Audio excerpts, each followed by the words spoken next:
തദ്ദേശ തെരഞ്ഞെടുപ്പിൽ 38.81% വോട്ട് നേടിയ UDF ആണ് മുന്നിൽ.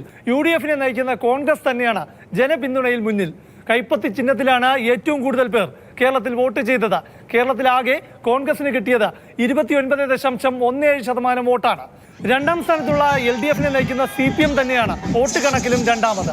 27.16% വോട്ടാണ് ചുറ്റിക അരിവാൾ നക്ഷത്രത്തിന് കിട്ടിയത്.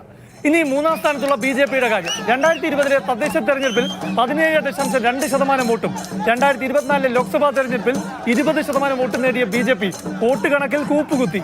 മൂന്നാം സ്ഥാനത്തുള്ള BJPയുടെ താമര ചിഹ്നത്തിന് കിട്ടിയത് 14.76% വോട്ട് മാത്രം. നയിക്കാൻ പുതിയ നേതൃത്വം വന്നെങ്കിലും രണ്ടാം ശക്തിയായി BJPക്ക് വളരാൻ കണക്ക് പ്രകാരം കഴിഞ്ഞിട്ടില്ല. രണ്ടാം സ്ഥാനക്കാരെക്കാൾ ബഹുദൂരം പിന്നിലുമാണ് കേരളത്തിൽ BJP. വോട്ട് കണക്കിൽ CPI മുസ്ലിം ലീഗിനും പിന്നിലാണ്. മുസ്ലിം ലീഗിന് 9.77% വോട്ടും CPIക്ക് കിട്ടിയത് 5.58% വോട്ടുമാണ്. ഇരു മുന്നണികളിലായി നിലകൊള്ളുന്ന കേരള കോൺഗ്രസ് മാണിയും ജോസഫും ഒപ്പത്തിനൊപ്പം വോട്ട് നേടി. LDFന്റെ ഭാഗമായ കേരള കോൺഗ്രസ് മാണി വിഭാഗം 1.62% വോട്ടിൽ ഒതുങ്ങിയപ്പോൾ UDFിലുള്ള കേരള കോൺഗ്രസ് ജോസഫ് വിഭാഗത്തിന് 1.33% വോട്ട് കിട്ടി. ഓരോ ജില്ലകളിലും രാഷ്ട്രീയ പാർട്ടികൾ നേടിയ കണക്കിൽ കോൺഗ്രസിന് വൻ മുന്നേറ്റമാണ്. 9 ജില്ലകളിൽ കോൺഗ്രസ് ആണ് ഒന്നാമത്, CPM രണ്ടാമതും. തിരുവനന്തപുരം മുതൽ തൃശൂർ വരെയുള്ള 8 ജില്ലകളിലും കൂടുതൽ വോട്ട് നേടി ഒന്നാമതെത്തിയത് കോൺഗ്രസ് ആണ്. ഈ ജില്ലകളിലെല്ലാം 30%-ലധികം വോട്ട് കോൺഗ്രസിന് നേടാനായി. ഈ 8 ജില്ലകളിലും CPMന് 30%-ൽ കുറവാണ് വോട്ട് ശതമാനം. കോട്ടയത്ത് CPMന് കിട്ടിയത് 17.66% വോട്ട് മാത്രമാണ്.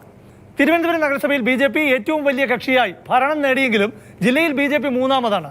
വോട്ട് നിലയിൽ ഒന്നാമതുള്ള കോൺഗ്രസിന് 34.52% വോട്ടും രണ്ടാമതുള്ള CPMന് 29.4% വോട്ടും മൂന്നാമതുള്ള BJPക്ക് 23.08% വോട്ടുമാണ് കിട്ടിയത്. പാലക്കാട് CPMന് 33.93% വോട്ട് കിട്ടിയപ്പോൾ കോൺഗ്രസ് 30%-ൽ താഴെ പോയി. കിട്ടിയത് 28.67% വോട്ട്. മലപ്പുറത്ത് ലീഗ് തന്നെയാണ് ഒന്നാമത്, 35.11% വോട്ട്. 23.58% വോട്ട് നേടിയ CPM ആണ് മലപ്പുറത്ത് രണ്ടാമത്.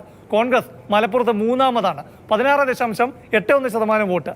വയനാട് കോൺഗ്രസും CPMും തമ്മിലുള്ള വോട്ടന്തരം നേരിയതാണ്. ഒന്നാമതെത്തിയ കോൺഗ്രസിന് 29.03% വോട്ടും CPMന് 28.11% വോട്ടുമാണ്.